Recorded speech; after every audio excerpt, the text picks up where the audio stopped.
the live stream.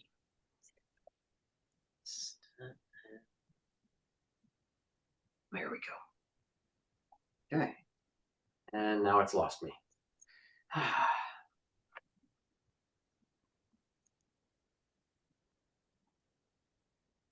Good. All right. So let's begin. Let's talk with God before we jump into this, since we're going to be looking at this text that He's given us. Father, we're grateful for the time you give us together. Thank you for time off too last week, and for Josh and Travis leading and the conversations that were had then. And we pray that you keep us humble and curious, and we really want to learn more about this and you in general, and not be deceived by all the ridiculousness out in the Christian community right now. So help us, please. In Jesus' name, amen. All right, here's our topic for today. Woo-hoo! All right, it's been a couple of years since we did this, and we talked about it in working through all of Revelation. So we went through it very slowly over most of a year, some 30 plus episodes. But just take this out all by itself today, just as a quick reminder that the mark of the beast is not anything like any of us think it is, or what's being touted out there in Christendom. So here's the verse. It's Revelation chapter 13, verse 18. We're going to read it all in context and do all the other stuff, but I want to introduce it like this. Revelation 13, 18.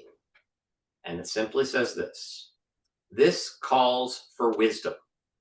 Let the person who has insight calculate the number of the beast, for it is the number of a man. That number is 666. Okay, so we're talking about the mark of the beast. The mark, or the tav of the beast. And there is a lot of crap out there regarding what this is. I'm just going to be blunt as I can be. This is always pushed out there in so many different ways. So somehow you can calculate this number and it will equal a name. In order to do that, we have this whole world that they live in, and it's called gematria. Gematria is the ability to look at numbers and determine letters based on them. Okay? That's all that is. What we have to figure out is how this number calculates to a particular name and what name this is. That's kind of the goal. Okay, and so it's written like this. Let's see here. I have trouble writing Greek. And then stigma. Okay, so that's what it looks like, and this is 666. Okay, and we'll get into more details there later, but this is the Greek chi, d, and stigma. Okay, stigma is not technically a Greek letter; it's a ligature. So it's two letters, like an ST sound. It's two letters together. It's something that's not a real letter.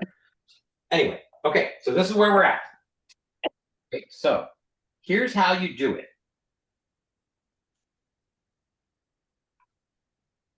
You're going to work through all of your names today and try and figure out how to do it. Then we're going to talk about the text itself and where it's going. But here's what's being touted out there, right? In order to get this number, 666, you can come up with all kinds of different things. Like you just, maybe, a first and a middle and a last name, right? And those things might have 6 letters in them. So maybe we'll do Donald, right? Boom, that one works. Donald. Politics, everybody, are you ready? Oh, John. Oh, crap. Okay, that doesn't work. 4. Trump doesn't work. 5.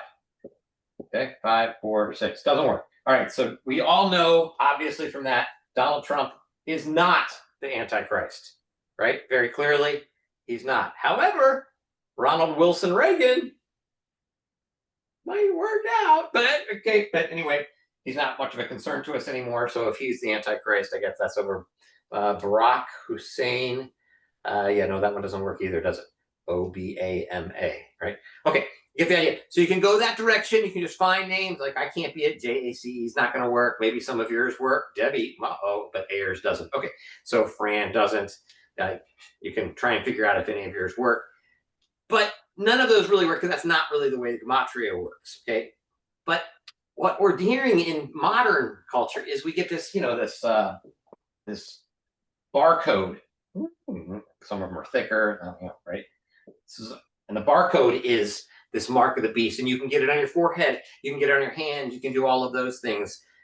It's maybe it's the Visa card being embedded under your skin. I put a picture of that on the Facebook channel. Maybe it's the forget the Visa, the barcode. Maybe it's the forget the Visa, the barcode. Maybe it's the forget the Visa, the barcode. Thanks. Okay, I can hear myself talking. Everybody else could too, right? The second time there. Okay, but like even Visa itself, like VI, right, and then the Z sound is Zeta, and then an A. So you got the VI. That's obviously 6 in Roman Latin numbers, right? Roman numerals there, and then you got the Z, Zeta, Alpha, Beta, Delta, Gamma, Epsilon, Zeta. Theta. So this is a 6 here. Visa, and this obviously, once it goes backwards, it becomes a 6. If you just turn it around backwards. So obviously, Visa cards are the Antichrist, right? This is the mark of the beast. You can do this with anything that you want to. Like, here we go. We're gonna have some fun here for you guys. Barney, the dinosaur. Cute, purple dinosaur. I think that Barney the dinosaur is the Antichrist. Can I prove it? Are you ready? I'm going to prove it right now. Okay. Take out all the letters that aren't Roman numerals. T, the E, the P, the R, the P, the E, the N. And of course, there's no U's, but they're V's, right? So a V and an I and a D and an L and a V and a V and a C. Go ahead, all of you who learned your Latin, put them in some sort of order. What's the order here? L, C, D, V, V, V, I. Does it work? Of course it does. I mean, I did this ahead of time. I didn't just make this up off the top of my head, right? This is 500. This is 100. This is 50. This is 5, 5, 5, and 1. Count it up. 666. Barney is the Antichrist. Okay. Monster drinks. Let's have some fun here, right? Anybody drink Monster drinks out there? Nobody? Okay, well, you've seen it. You've seen the beast claw mark down the side of the Monster can. You guys know what I'm talking about? Well, these look very much like Vavs in Hebrew. Aleph, Bet, Gimel, Dalet, Hey, Vav. 6. So you have 3 right here. And it's, quenched. What is the phrase for it's like the quench the thirst of the beast or something like that? The monster cans. I can't remember, but 666, except for gematria, you add these together, so actually it's 18. So that doesn't really work either. But people are saying these are all things I'm hearing. Okay, if you're listening to TikTok, you're on YouTube, these are the kinds of things that you're going to hear. The most recent thing I heard, which is just hilarious to me, just shows that people have no idea. But this is the stuff that just regular people are hearing, and they're immediately falling for it, right? That the name Jesus is not his real name.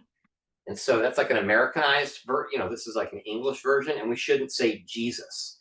So what John is trying to get at in Revelation 13 is not to use this sound, because that those symbols that I gave you, let's see here. I can't believe I have so much trouble writing Greek now. This sound this is a ch, this is that, right?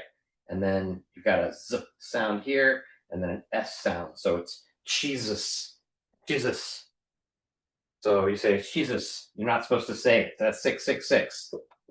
So instead, you're supposed to say Yeshua, which is not actually how it's said. It's actually said Yeshua, but whatever. Right? This is the kind of stuff that you're hearing out there. By the way, this is not pronounced like that. It's actually it's a sound like Hanukkah. So this would be. This is not a zeta at all. It's a kasi. Kasi is like, which is nothing like Jesus. But that's what, like, they look at it in English and they say it must sound like this. It doesn't sound anything like this. So just stop believing internet people. Okay, if they're on the internet or they're on some screen, they're all probably idiots. Ignore them all. But microchip implants and COVID-19 vaccines, all that stuff that you've heard that is going to get, like, I know you'd be very worried about getting the mark, like something in your hand or something on your head. And I can't wait to get something on my hand so that I don't have to carry this phone around anymore. I've got a credit card, I got my keys. All I do is like flash my car and I'll get in. Wouldn't that be wonderful? Everybody? I'm only talking. No, Kathy doesn't like this idea. You want to carry your purse everywhere you go. Okay.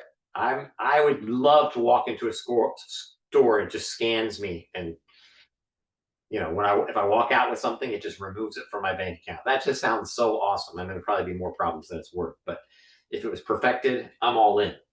But a lot of us won't do it because it sounds like the mark of the beast. We've got it in our head, we've got it in our hand, and it's missing it.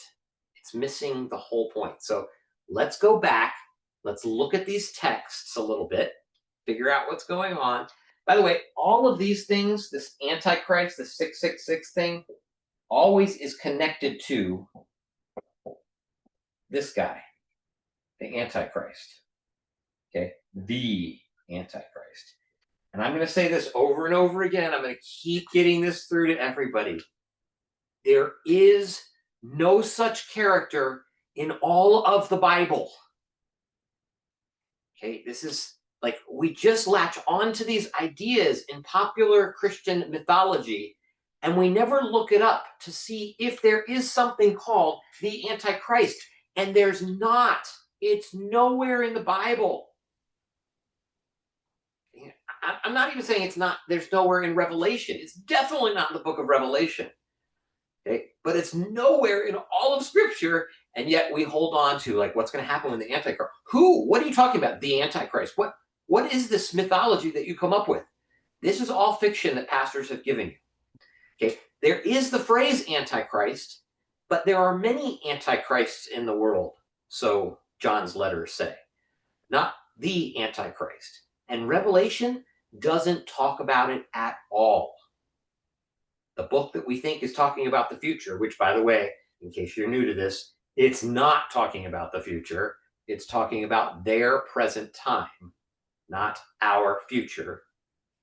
Okay? The book that we think is talking about the future never mentions the Antichrist. It does mention like a son of perdition, that people go, well, that must be the Antichrist. And I'm like, what do you mean by the Antichrist? And they're, well, the Antichrist. No, I don't know. Like, are you talking about many Antichrists from the book? Okay, you get the idea. All right. So now that you've been messed up for good, it's like when I tell you there's no character called Satan. Like, that doesn't exist in all of the Hebrew Bible. There's no Satan in the Hebrew Bible. Just like, what? We have this whole world around Satan, and there is no such thing. Okay, it doesn't exist. But we'll do that some other day. We've done that many times in here. I'm sure it'll come up again, like this one is coming up again. But here we go. Let's do Revelation 13. Get some basic context, so at least you can go out of here saying you heard something more than Visa and Yeshua and Tabs on Monster drinks, because that's not going to help you at all. That's just me being stupid. Okay, so at least you've read the Bible. Revelation 13, 1, starting in verse 1. Somebody want to read about the first beast, if they'd be willing? That goes up through verse 10. Verse 10. It's the dragon and the first beast. 1 through 10. Who's going to volunteer for us?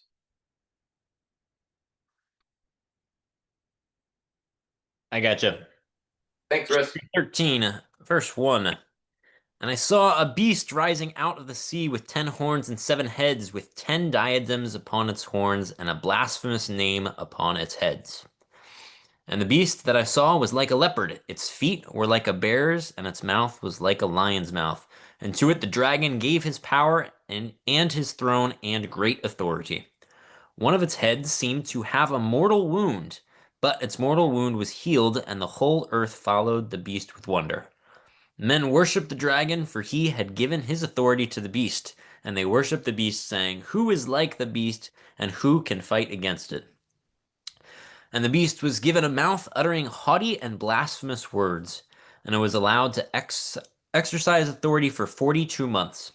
It opened its mouth to utter blasphemies against God, blaspheming his name and his dwelling, that is, those who dwell in heaven. Also, it was allowed to make war on the saints and to conquer them, and authority was given it over every tribe and people and tongue and nation. And all who dwell on earth will worship it, every one whose name has not been written before the foundation of the world in the book of life of the Lamb that was slain. If anyone has an ear, let him hear. If anyone is to be taken captive, to captivity he goes. If anyone slays with the sword he be slain. Here is a call for the endurance and faith of the saints. Okay. All right. So let's do a quick summary of this so we don't forget when we jump into beast number 2.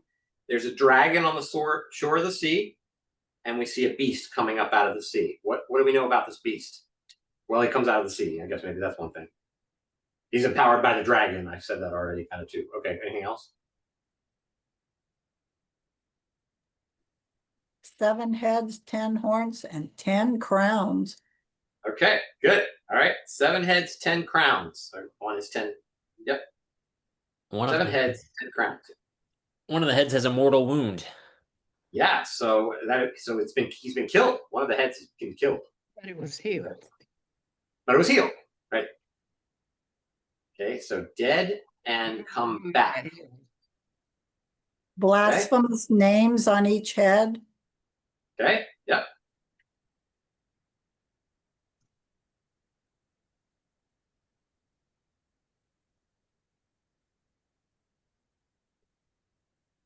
Okay. Who's he blaspheming? Insulting God. Yep. God and all the heaven dwellers. Verse 6. And he has authority to do what to them? Making war with the saints. That's right. He's going to do war. He's going to conquer them. Conquer them. Every tribe, people, language, nation. He was given authority over every tribe, people, language, and nation. Yeah. Oh, then everybody's going to worship him, right? Mm-hmm. All right. So we have this 7-headed, 10-crowned beast coming from the sea, empowered by the dragon, who's going to defeat the forces around him, Jesus's people. Okay, whatever this is. And we're not going to go back into Revelation and try and figure out everything that's going on, but we'll give a quick summary of what the beasts probably represent in order to get to the next part. But let's get the second beast. This one comes out of the water. Now we need one on land, which are our 2 options, right? So it's everywhere. The beast is everywhere. Second beast. Anybody want to do that one? I'll do it. All Then right. I saw another beast that rose out of the earth. It had 2 horns like a lamb, and it spoke like a dragon. It exercises all the authority of the first beast on its behalf, and it makes the earth and its inhabitants worship the first beast, whose mortal wound has been healed. It performs great signs, even making fire come down from heaven to earth in the sight of all. And by the signs that it is allowed to perform on behalf of the beast, it deceives the inhabitants of earth, telling them to make an image for the beast that has been wounded by the sword and yet lived. And it was allowed to give breath to the image of the beast, so that the image of the beast could even speak and cause those who would not worship the image of the beast to be killed. Also, it causes all, both small and great, both rich and poor, both free and slave, to be marked on the right hand or the forehead, so that no one can buy or sell who does not have the mark. That is, the name of the beast or the number of its name. This calls for wisdom, that anyone with understanding calculate the number of the beast, for it is the number of a person. Its number is 666. Okay, good reading, both of you. All right, summarize this earth beast. Mm. Well, he What's promotes his the job? first beast, Okay, do you say worships the first beast? promotes. Promotes. Okay, yep, good.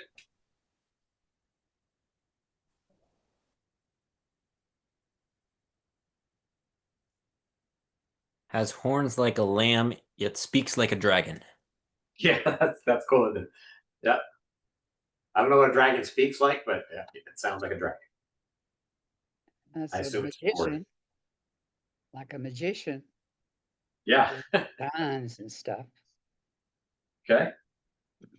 Yep, it does signs, performs on behalf of the first beast. So the signs are to deceive people. So he's a Yes. magician, which is what magicians do. Miraculous signs. What was that?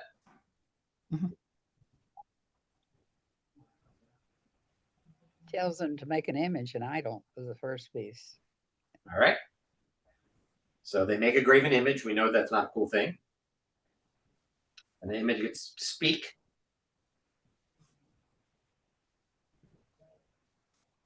Beast causes all to be marked. Mm-hmm. All right, so that's pretty important to our whole thing, right? Because we're talking about the mark of the beast. What does the Bible say about the mark of the beast? This is where the beast is causing them to be marked on their forehead and on their hand, their right hand.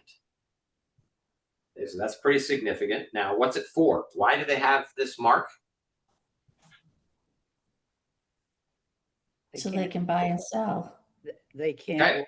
They can't negotiate life. That's right.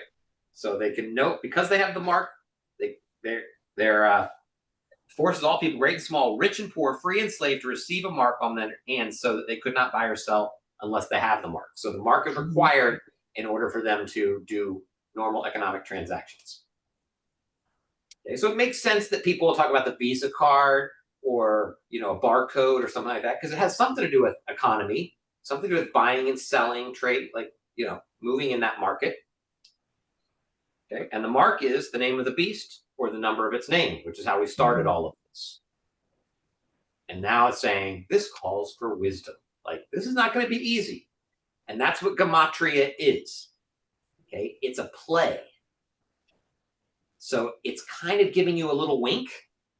Like, if you know, you know. Not everybody knows, because this number could say cute purple dinosaur on it.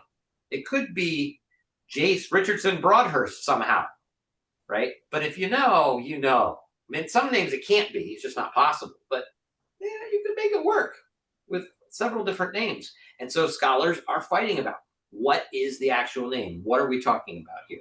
So again, that chi, xi stigma sound there shows up at the end of the 2nd century, somewhere between 250 and 300, on a papyrus 47, because those of you who like to take notes and need me to write something on the board, you're like, oh yes, papyrus 47. Now I'm going to sound really smart. I know I was writing that down. I want to know about papyrus 47.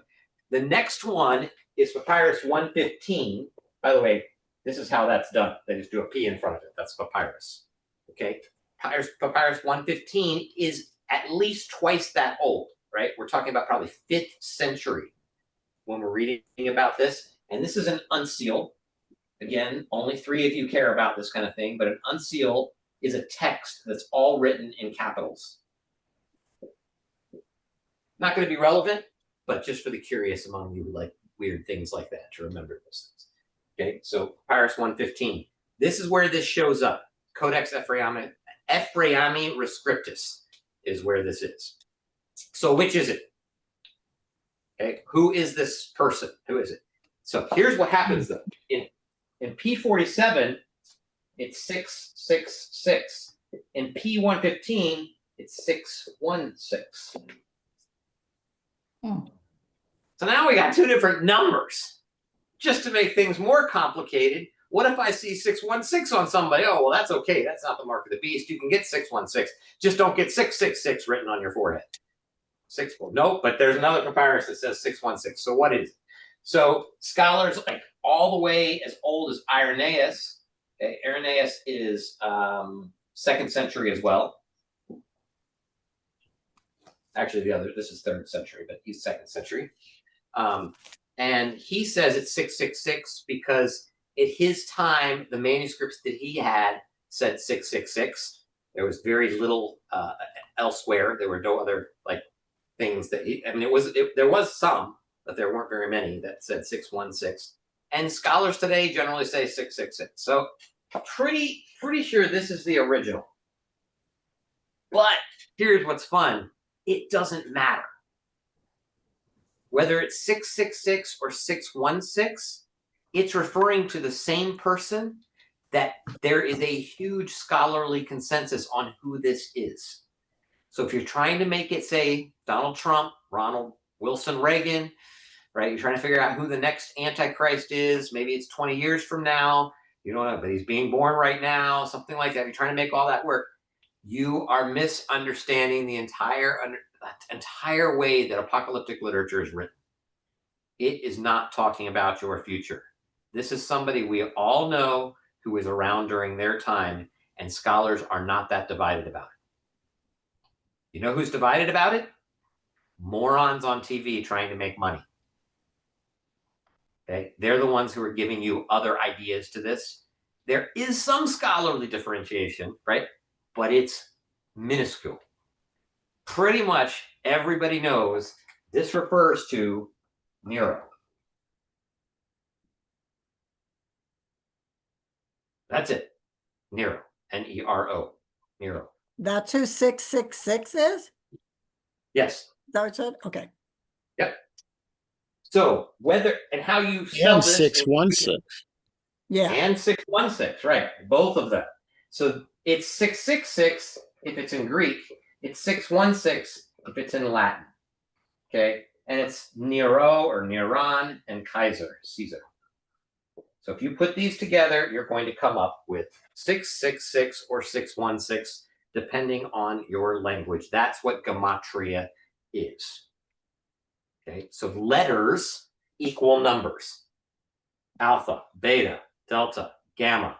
Wait, alpha, beta, gamma, delta, epsilon, right? And then it keeps on going. And that's when we get to zeta. Zeta, eta, theta, blah, blah, blah. I remember my dad teaching me that when I was like 5 years old. He had the whole alphabet memorized, which I thought was kind of cool. Can you still do it, Pop? You don't. I won't make you. Just think you might. Just pretty sure, maybe. Maybe. Yeah. Okay. It'll be hard. Yeah. I don't think I could do the Greek alphabet, but I could do the Hebrew one. I'm confident I should be able to do that now. Okay. So anyway, that doesn't matter. So some languages have separate numbers. So like they have like their own numbers, like we do. A, B, C, D, E, 1, 2, 3, 4, 5, 6. Some of them, they just use the letters as the numbers. Okay, that's the way their system works. So Hebrew is that way, Greek. So my name, or your name, you can probably figure that out if you wanted to. Like if I wanted to do Jace, J-A-C-E, okay, well, I'd have some significant problems with that one because there's no J sound. So you could make it a Y sound, I guess, because that's the closest you can come to that. So if it's a yod and an aleph, so a yod and an aleph and a something like that sound, right? Then you're going to add up my name and it's going to come up to 10, 1, and 15. So what was that? 26, something like that. Yeah, 10, 1, and 15. So my name is going to be 26. If you put in Richardson, if you don't Broadhurst, you can do it. You can do your own in whatever language you want. You can probably figure it out. So if somebody put in a text like, actually there is on a cave, there is, I love the woman whose number is 545. We have this in like, which is just kind of a playful, it's like if you put, Jace and Rebecca, right? I love the woman whose name is 54. It's a hint. Like people are like, I know who he's talking about, the 545, And there might be several people, but people know if they're in that world. We're not going to have a clue, but in their world, they would absolutely know what the name is. But the uninitiated don't know what it is. So this is called, here's your other cool word for the day, isopsephism.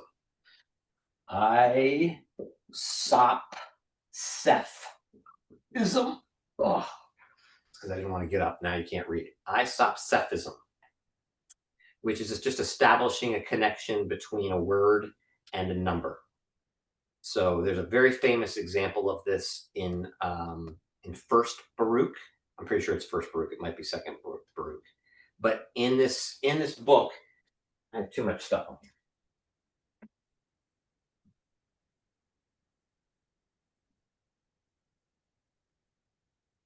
In Baruch, it talks about a dragon, which is Drakon, in Greek, Drakon. And Drakon has a number. So it says something like, it's actually Third Baruch. I wrote it down. So it shows the snake, a Drakon, drinking from the water from a river that's never diminished because it's replenished by 360 rivers. And the name Drakon has a value of 360. So it's like, it's playing, right? This is, I mean, these are brilliant literary, I don't know, geniuses, but they're just really smart. They're playing, and you see this in poetry all the time, right? You see, oh, I see what they did there. That's a cool connection. If you're good at seeing all that stuff, they use words that mean something else, and you got to figure out what's happening there. It's a little bit of a coded language. So scholars today, back to what we were saying, say this is Nero. Okay, that's who it is. And if you're smart at this point, you're going to start thinking, okay, if it's Nero, Jace, I'm missing something, because I'm pretty sure the book of Revelation is written close to the end of the century, which, by the way, is the scholarly consensus. And Nero, as I recall, dies in 68 AD, okay, or BCE. Before Common Era. No, CE, Common Era. So how is this talking about Nero? Okay, so there's two answers to that scholars give, which are not a stretch. Like, this is just obvious. They're not like, oh, we got to come up with some kind of answer. It's really obvious. One is, well, it's possible that Revelation, some people say it's written before the end of the temple. Okay, so it might be written in 67, 68, while Nero is still around. But even if it's not, even if it's as late as 90, what people don't realize, or I'm guessing you don't know, is that there's this whole legend about Nero after he disappears in 68, is that he is either gone into hiding and is going to return, or that he has indeed died, but what they call this the Nero redivivus myth, that he's coming back from the dead. Okay, he's coming back to create Murga in his area. MRGA, make Rome great again, right? He doesn't care about America, but he cares about Rome. So he's Murga. He's making Rome great again. He's going to come back and bring everything back. And it's going to be awesome. Everybody's like, Nero's back. Okay, so, and there's some support. Like, there were, I think during this time of the late end of the century, there were 3 different people who claimed to be Nero reincarnated, right? The new Nero come back. And one of them was so significant that the Parthians actually teamed up. Like, there was actually conversation thinking that he's the guy, right? And we want to become an alliance with him. So we had their support, which is fascinating if you're reading through Revelation 16 and 17 about that other group that's coming in. But we're not doing Revelation right now. But the Parthians are a part of that whole thing. And they did support the Nero redivivus myth. Okay. So Revelation 13, rewind back, is a reference to Nero, fear that he'd return, mess up Christianity again, right? Become a persecutor of Christians. By the way, I just want to make this very clear. It's about first century Rome, okay? Not 21st century America, right? That's what it's talking about. Revelation is not something about our future. It's talking about the past. So it's telling Christians, and you see that right at the end of the text, right? It's telling Christians to be faithful in light of all this. That's what the book of Revelation is about. During all this uncertainty, Nero's coming back, whatever that is, stay faithful, keep going. All right, so now we got our context, but we're not talking about Nero, we're talking about the mark of the beast. So what is that specifically? What is the thing? And so is it the implanted, the chips that your pets get, that one day we're going to get wherever we're getting them? What about the mark? So here it is, verse 16 again. It also forced all people, great and small, rich and poor, free and slave, to receive a mark on their right hands and on their foreheads, so that they could not buy or sell unless they had the mark, which is the name of the beast or the number of its name. So it's either the name Nero, Caesar Nero, something like that, or it's the number 666, written somehow, imprinted on their forehead or on their hand. Okay, so like Nero. Now here's the problem that we have. I mean, for sure, it doesn't sound like a microchip, right? Or vaccine being put into your, like, you can be against vaccines if you want to. That's a science question. Please don't use my Bible to support your scientific things. Ask a scientist who knows what they're talking about. But that's a different thing, right? Just like evolution. If you can believe in evolution or not believe in evolution, just don't use my Bible to try and support it. It doesn't say anything about it. Okay, so all right. So it's not Monster Energy drink. It's none of those things that we started off with, and that's really clear. The problem is that it really doesn't connect to anything that we know of in their world. And that's one of the reasons sometimes that people feel like we need to go into the future world to try and figure it out. Like, did people really write? Is it a tattoo? Like, they knew about tattoos. They surely didn't know about microchips. So they have to go into the future. That's what, like, when John sees those weird things coming, those grasshopper beasts with teeth and long flowing hair, it's like, we don't have any image of this. By the way, there are plenty of images of that, but maybe they say there aren't because they haven't read Exodus or Daniel or things like that. Right? And so they're like, well, they're Apache helicopters from the future. No, like, it's all Old Testament stuff. It's all in there. But this one's a little bit weird because there's nothing from that time. There are some Old Testament connections, and so I want to show you this. But even before I show you that, even though it doesn't show up in their world, it does show up in this book.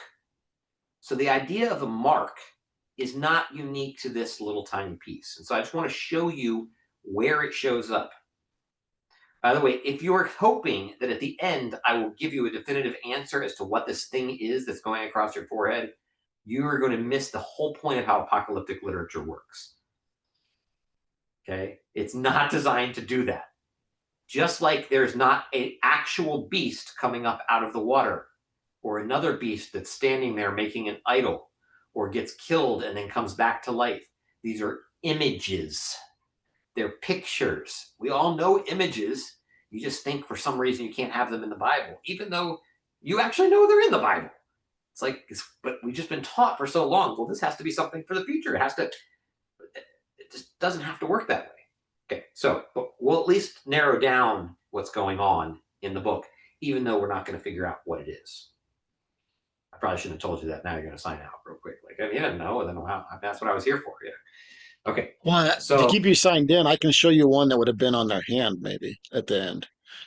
Oh, so. All right. So stay tuned. Don't show them that yet because I need to keep them here a little longer. Okay. So let's look at Revelation 17:5. Actually, somebody get 17:5, somebody get 14:1, somebody get 22:4. Can we at least do those three? Who wants to get 17:5? Revelation is the last book. It's chapter 17. You'll be able to find it no matter how much training you have. All right, Pop, you got 17:5. Who's got 14:1?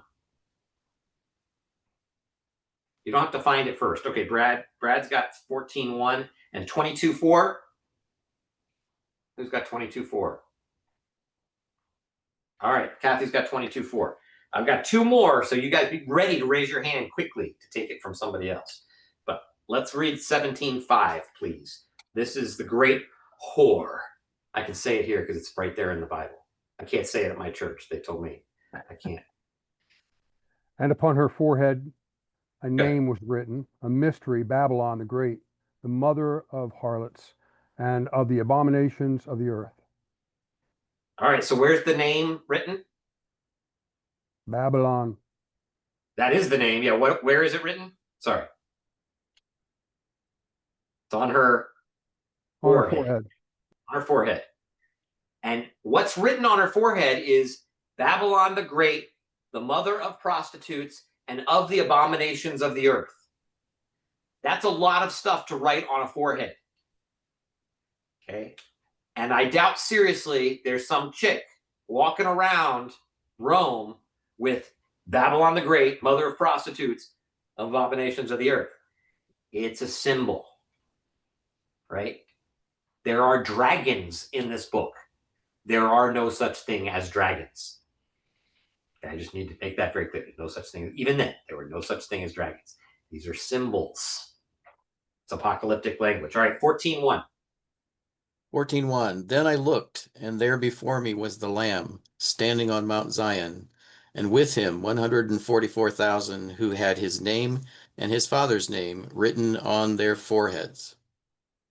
All right, so there's 144,000 people, and they have the Father's name and his name, the Lamb's name. By the way, the Lamb is not a lamb, right? It's Jesus. Again, symbol. Just want to make sure. Remember in the very beginning, they see a lion, and then they turn, and it's actually a lamb. Remember all that? Or they hear a lion. Yeah, you remember that from chapter. Well, I'm not going to say what chapter. I can't remember. But it's early on. All right, so they're getting the names on the foreheads too. The name and the Father's name on the forehead. And what's 22:4? And they shall of the Lamb, and they shall see his face, and his name shall be written on their foreheads. Excellent. Okay, so this whole idea of putting a name on a forehead, it's showing up. All right, how about 7:3 and 9:4? Who wants to do 7:3 for me? You can raise your hand before you find it. 7:3. Riston's got 7:3. 9:4. 9:4. Chapter 9, verse 4. Going. All right, Pop, you got that one too. All right. Revelation 7:3. Saying, do not harm the earth or the sea or the trees till we have sealed the servants of our God upon their foreheads. Okay, so now there's a seal on the forehead, some way to secure them, seal them, set them apart in some way. Okay, and what about 9:4? And they were told that they should not hurt the grass of the earth, nor any green thing, nor any tree, but only the men who do not have the seal of God on their foreheads. All right, so the only ones that they can do anything to are the ones who don't have the name of God on their foreheads. Right? Okay, so again, somebody else. So something about whatever this seal is, whatever this name is, and I'm connecting these verses, which might not be legitimate, right? But the seal and a mark are different words, but there's something about putting them on their foreheads that makes you think maybe they're the same kind of thing. Seems to lead us to like loyalty, or like those people who are loyal, those people who are secured, those people who have been set apart in some way. They're protected. This is God's community. And so there's some way of setting them and saying they're taken care of. You remember Cain, right? A long time ago, got something. Some way was marked so that he would not be hurt. Okay, he was protected in some way. Some people say, it was a tattoo, or maybe it's black skin. He got, blacker skin or something, like all kinds of weird scenarios. But again, this is symbols. There's some way that they're set apart. And you're just like, well, it's not a symbol because Cain's a real person. Okay, that's a whole other conversation that we probably shouldn't get into if you think that I think that. So let's just keep moving on. And we had All right. phylacteries and that were worn on the forehead, and robes, Okay. robes around the arm. Yeah, the leather. Right. Yep. Right. So we're getting to those. You're going too fast for me, but that's basically where I'm going to end in like 5 or 6 minutes. So we're almost there, and then we can have a little bit of conversation about it. But let's go to Ezekiel 9, just because if I jump to where Pop is, then I'm going to get disorganized and I'm going to forget something. So Ezekiel 9:4, which is somebody's looking that up right now. I was going to start talking in a second here. This is the prophet watching as God commands them to mark or to tav. That's that symbol in Hebrew, tav, that there be a mark put on the foreheads of those in Jerusalem who apparently are unhappy about the abominations that are taking place. So it's a good mark. But I want you to read it instead of me to describe it. What does 9:4 say? It says, the Lord said to him, go through the midst of the city, even through the midst of Jerusalem, and put a mark on the foreheads of the men who sigh and groan over the abominations which are being committed in the midst, or in its midst. Sorry. Keep going. Give me 5 and 6 too, please. Cool. But to the others, he said, in my hearing, go through the city after him and strike.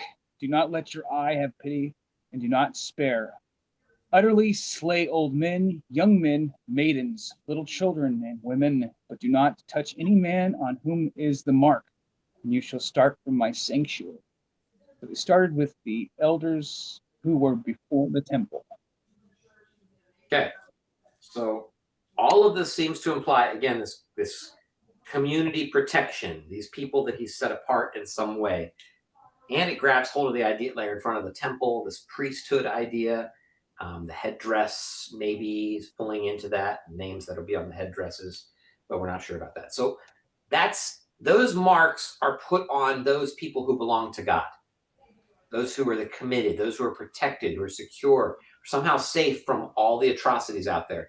In Ezekiel, it's the people who are crying and lamenting over the detestable things that are happening around them. Basically, it's you're looking out there and seeing what's happening in politics or in violence in the world, and you're just broken over it. These are God's people, right? These are people who are broken over the horrors that are happening in the world. So if you're going about day by day, here's a little bit of application, and you're not completely destroyed, regardless of what side of the political aisle you're on here, if you're not completely destroyed about where we are as a culture, as a world, like I say, you need to read your Bible, connect with Jesus again, right? Because if he were to come, he would be crying and maybe angry, maybe flipping some things over. But the mark of the beast is the opposite of this, right? Mark of the beast is marking off those who seem to be loyal to the beast. This first one that's been wounded and dies, that the second one is pointing to. And even though we know that mark that they're getting is not going to ultimately protect them, that's the idea in Revelation, right? It protects them so that they can do commerce. They can be involved in, can you imagine living in that society and not being able to, bring chickens in order to get salt, right? To do trading and things like that, to not have any connection, not be able to do a job and be paid money. Like they just die. The Christians would just die. They have no possibilities of anything happening. So, but it's not just on the forehead. All the ones that we read are on the forehead. But like Dad said a second ago, right? There's also on their right hands. And there's passages in the Old Testament that talk about that too. So I'm going to give you a few passages there since we're trying to figure out what the mark is. So Exodus 13:9 and 13:16. Somebody want to look up Exodus for me, and somebody else look up Deuteronomy. Who's got Exodus? I'll give them to you again if you agree to read. Josh, you got Exodus? Who has Deuteronomy? All right, Travis, you got Deuteronomy. Exodus 13:9 and Deuteronomy, well, start with 6, but you're going to have to move a few pages. 13:9. Exodus 13:9, it says, and it shall serve as a sign to you on your hand and as a reminder on your forehead that the law of the Lord may be in your mouth. For with a powerful hand the Lord brought you out of Egypt. Okay, so this observance, right, the Feast of Unleavened Bread, is a sign on your hand and a reminder on your forehead. So again, they're connected there, right? Sign on a hand, sign on the forehead. Probably same similar connection in the book of Revelation. Grabbing hold of these ideas. Okay, 13:16. Just go a few verses forward. Josh, I'm hoping you get that one too. Okay, sorry. Yes. So it shall serve as a sign on your hand and as phylacteries on your forehead, for with a powerful hand the Lord brought us out of Egypt. Okay, so just saying it again. You use the word phylacteries there, but just like a symbol, like right? They call them later phylacteries, like they're these actual things, like Dad was talking about, where the leather just wraps around your arm, and there's like a little box on your hand or a box on your forehead, and it would contain like scrolls of Torah verses that were very important, things like that would be in there. And they called them phylacteries, which means symbols, right? They're symbols. They're reminders of whose they are. It's a connection. And so you'd have, depending on what, their readings and stuff like that, the wraps were relevant depending on how old they were and stuff like that. If you've ever been to Jerusalem and you go to the wall, has anybody ever been there before? Anybody ever been to the Jerusalem wall? Okay, yeah, that's right. Risten's been there with me. Or I went with him. I guess it's probably more accurate. But there's a room off to the left as you see the wall. I don't know if we went in there. I don't know why we did. Okay, we definitely did. If you go in there, there's a bunch of Torah scholars in there. And I say scholars, I mean from the age of 6 up till 900. I don't know. They look, beards down to here, but also like 6-year-olds, and they all have wrappings all over, right? They've got all these things, and they're reading scripture. My guess is the average 6-year-old there can read 10 times better than I can read Hebrew as a PhD in Hebrew studies, right? And they understand it way better. So it's ridiculous that I even try in the academic field because they're just so they just do this all the time. They're just reading. Okay. So anyway, that's Exodus. Deuteronomy 6 verse 8. Whoever has that one. Travis. 6. You shall also tie them as a sign to your hand, and they shall be as frontlets on your forehead. Yeah, and the next verse, write them on the doorframes of your houses and on your gates, right? So that's again just doing the same thing I just told you. What about go forward a few chapters, Travis, to Deuteronomy 11:18. All right. 11:18. You shall therefore take these words of mine to heart and to soul, and you shall tie them as a sign on your hand, and they shall be as frontlets on your forehead. Okay. You shall also teach them to your sons, speaking of them when you sit in your house, when you walk along the road, when you lie down, and when you get up. And write them on the doorposts and on the gates. Right. So, mark of the beast. All I've done is given you a lot of verses that talk about marks. Okay? So you understand what a mark is. A mark is somehow sealing or symbolically setting yourself apart in commitment and loyalty to something. That's what a mark is. The mark of the beast is the opposite of the mark of God. Right? Because these beasts are setting up false images that reject and blaspheme God. So whatever the mark is for God, which it's not like writing Yahweh on your head or something like that. It's the opposite of that. That's the symbology going on, right? Signaling loyalty to the beast, including worship practices and whatever else. And this mark is somehow required to buy and sell, suggests association with economics and maybe even coins. So a lot of people talk a lot about coins, like the heads that are on coins. Nero might have been on a coin because they bore the inscription or the mark of whoever is in charge at that time. And so some people thought they were like carrying around little mini divine images, which would have been, right? Why people would have asked Jesus, like, what do we do with this? Do we have to pay our taxes? What are we doing? Whose head is on this? Oh, this is Rome. Okay, got it. This belongs to Rome. It's a constant reminder of who their loyalty, where their loyalty is, and what people who have it on their head or on their hand, who have the image of the beast on there are basically saying we're loyal to the imperial commercial religious network. Okay, so the beasts symbolize probably religious and political imperialism. Okay, that's what most scholars will say. Okay, that's significant. I mean, that's pretty relevant to today. So even though I said this is something that is 2,000 years ago or 1,900 years ago that we're talking about, it's very relevant because we're still struggling with this political and religious imperialism, right? It's controlling the empire. Revelation is about not bowing to the empire. That's really important to us. If we're not catching on to the fact that we cannot bow to the empire, and I don't care whether that's Trump or Obama or Biden or whatever, whoever's in power, I'm talking about the system and of course the leaders that rule that system. Okay, but the system of empire and conquer and violence and this machine that is moving and destroying everything in its path, right? Which is can what I say something? Okay, go ahead, Josh. Yeah, because Trump, particularly in the Christian nationalist movement, seem to be using Christianity as a catalyst for their agenda. So I think the mark of the beast is supposed to, just like looking at Nero, is supposed to be for Christians to discern people who are imitating or systems and powers that imitate God but oppose his ways. So you're actually, let me say that differently. You claim to be imitating God, but are actually opposing his ways. And so that should be the definitive mark.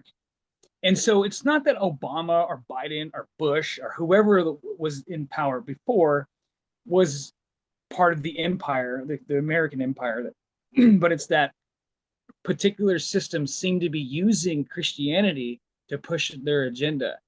Now, that's why I think Trump is a little bit different. I'm not saying I'm anti-Trump or for Trump. I'm just saying it seems to be, and I'm not saying Trump's the beast either, but America seems to be the empire.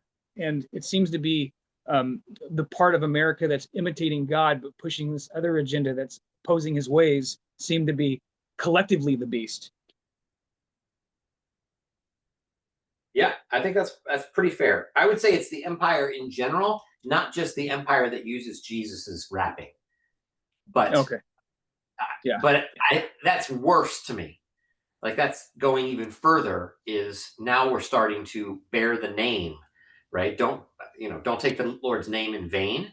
That's pretty significant, right? Which, by the way, doesn't mean you can't say "gosh darn," right? It means that you don't bear the name. You don't represent. You represent Jesus well. It's how you bear or carry his name. That's what that really has to do with there. And so you're what's saying happening? Sorry, go ahead. You're saying it's imperialism. It's not necessarily people who are empire and Jesus. It's just empire in general.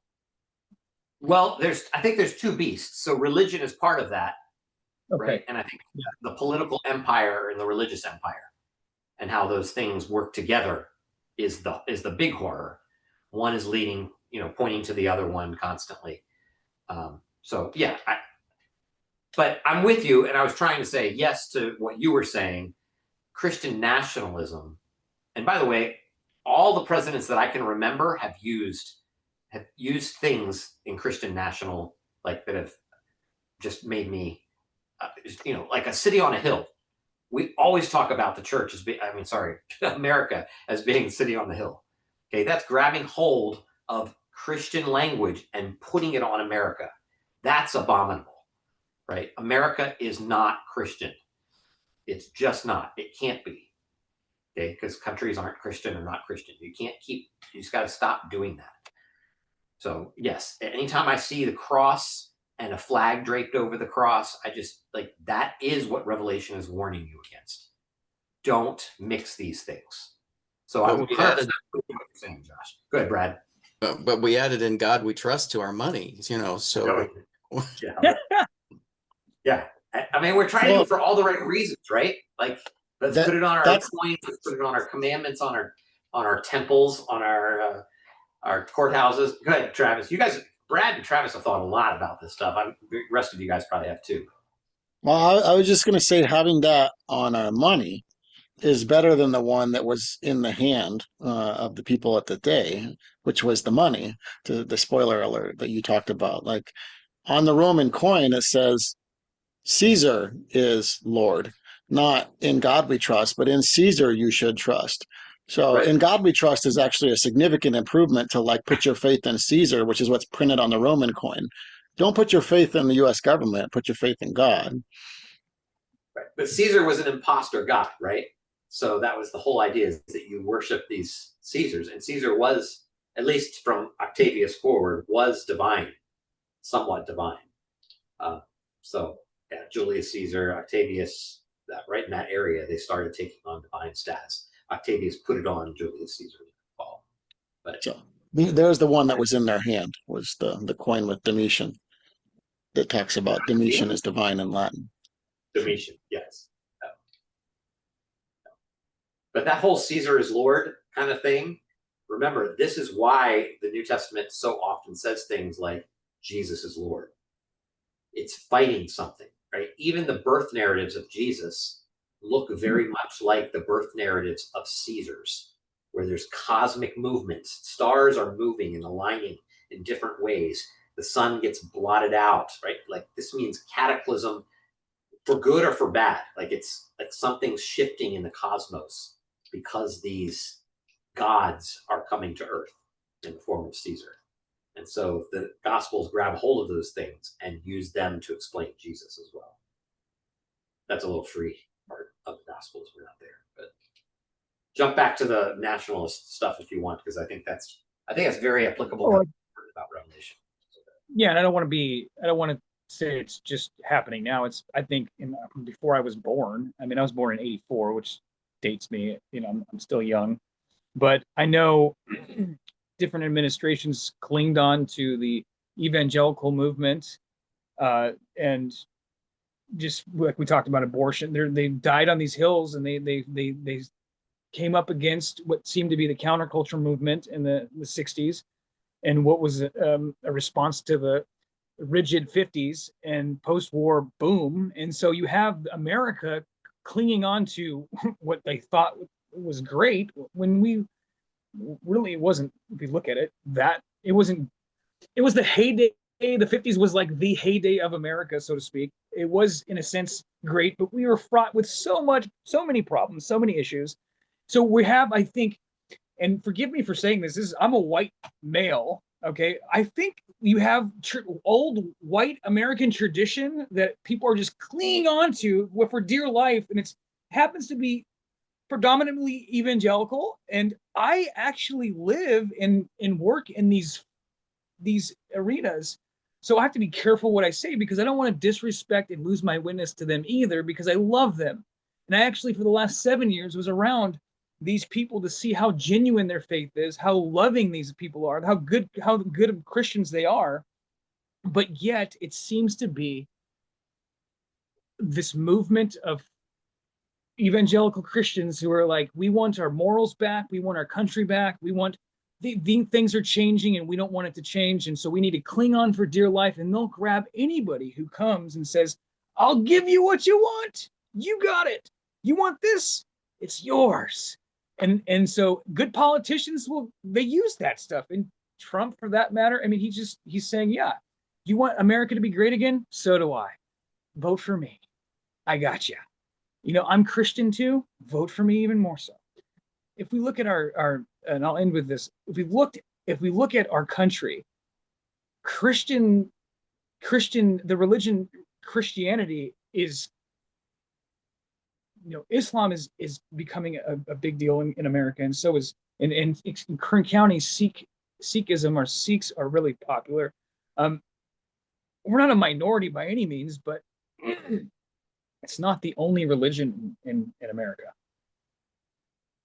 Good.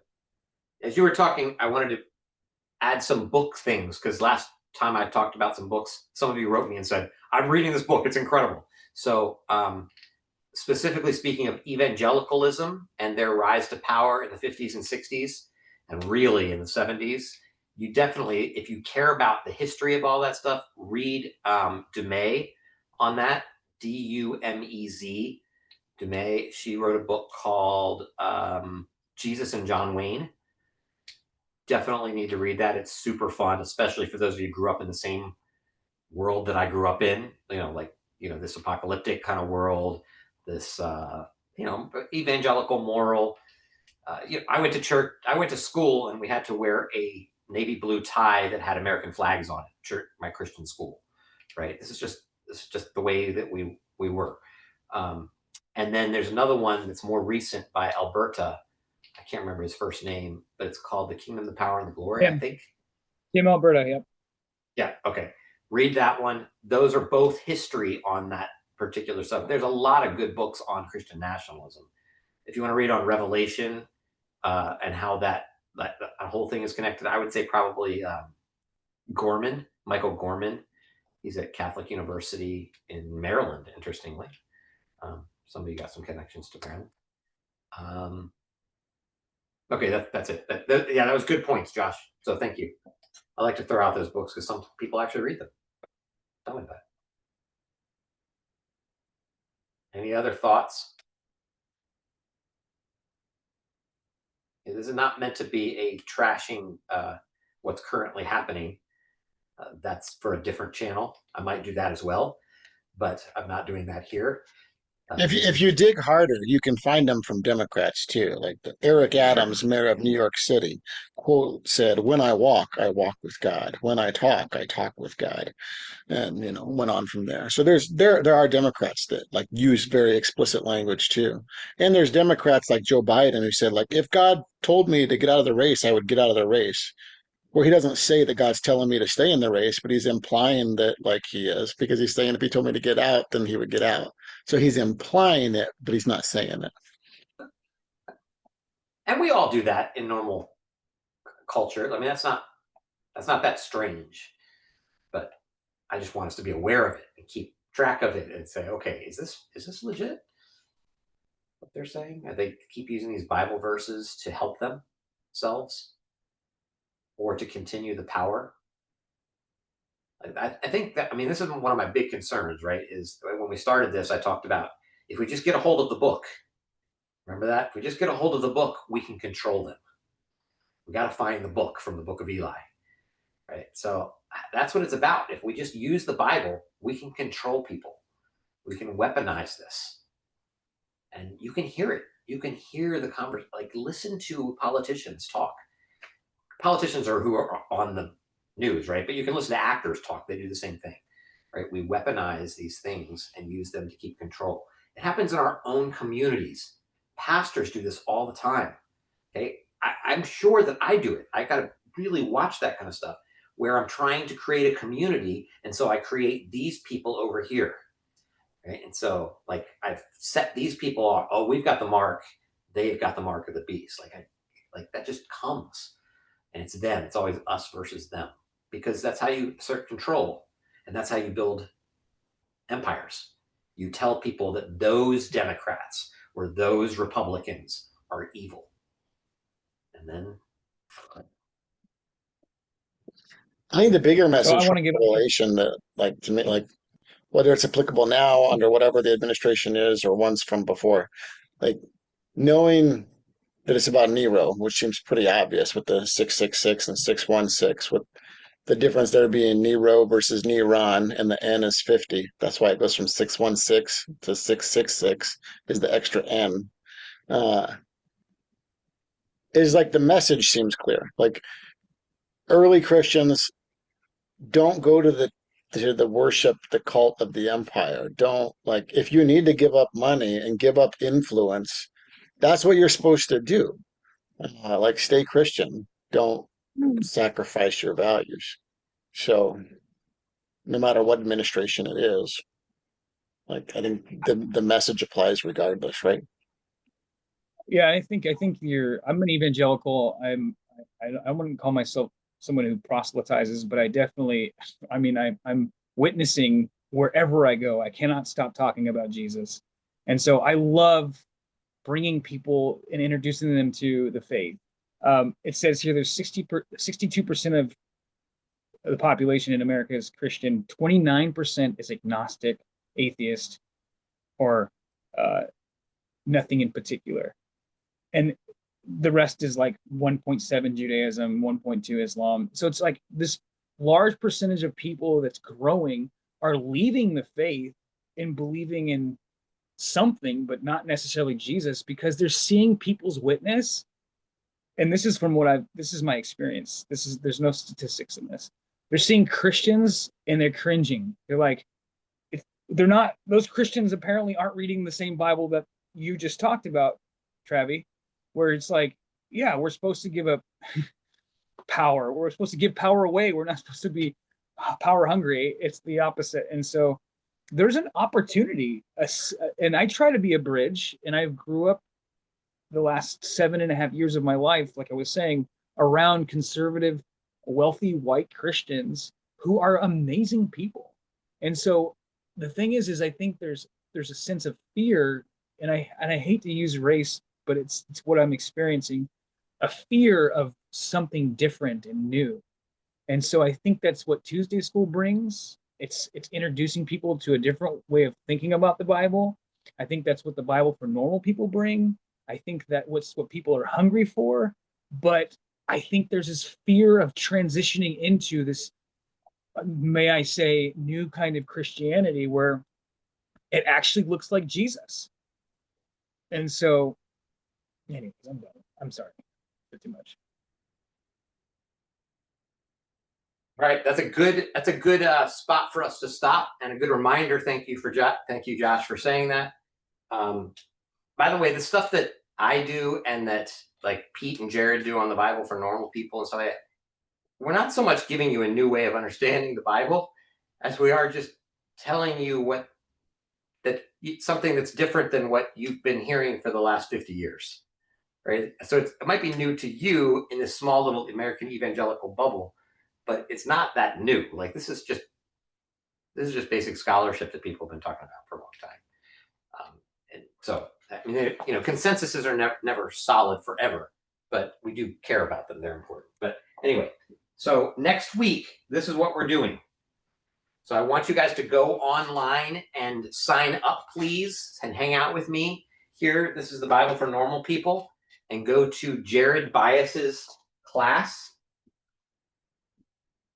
Jared Bias. And it's something about the Bible as a rule book. And yeah, so it's in the link there. Travis just gave it to us. He gave us the whole thing. So you can just click on that link, and then as we close up, you can just sign up. Again, it costs money to get on this, but it's any amount you want. Well, you have to pay at least $1. So you can't pay a penny, but $1 to get on there and hang out with us. They recommend $25.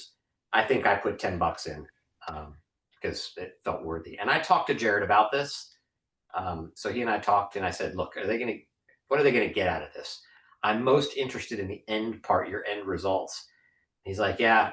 So I don't know how good it is, but it'll be good to hear a different voice talking about that, because he'll have different language and different ways to make some of this ethical stuff make sense, maybe. And I trust him. I've worked with him before. He helped edit my my book, so he's a good guy. So he's looking forward to all of you coming on and hanging out with us. Well, and I think it's pay what you want up to a certain date. So don't wait till the last minute, because it might, at least in general, I think if you wait too long, you do have to pay $25. Yes, good point. I don't know when that is, so make sure you check that. And by the way, even if you can't come, but you want to listen to this, as long as you pay the $1, then you still can get it anytime you want after it's done. You might not be able to come live, but you can still get it. And then I'll know that if you were willing to pay $1 to go to this, that you'd be willing to pay $1 to hear good scholars speak. Then I'm going to start raking in the money. You guys are going to start paying for this. Just kidding. I won't do that. So we're doing that next week instead of this? That's correct. Yep. So it's the same thing. It'll look like this. I'll be in one of the squares, but he'll be in that top square. Travis, can you put that link out again? I didn't Still see in the it. message thread. If you go to your chat, Yeah, click on the chat box. I'm gonna turn the live stream off. Yeah, that's probably good. We say goodbye to everybody. See you guys on Facebook. Bye. Hopefully you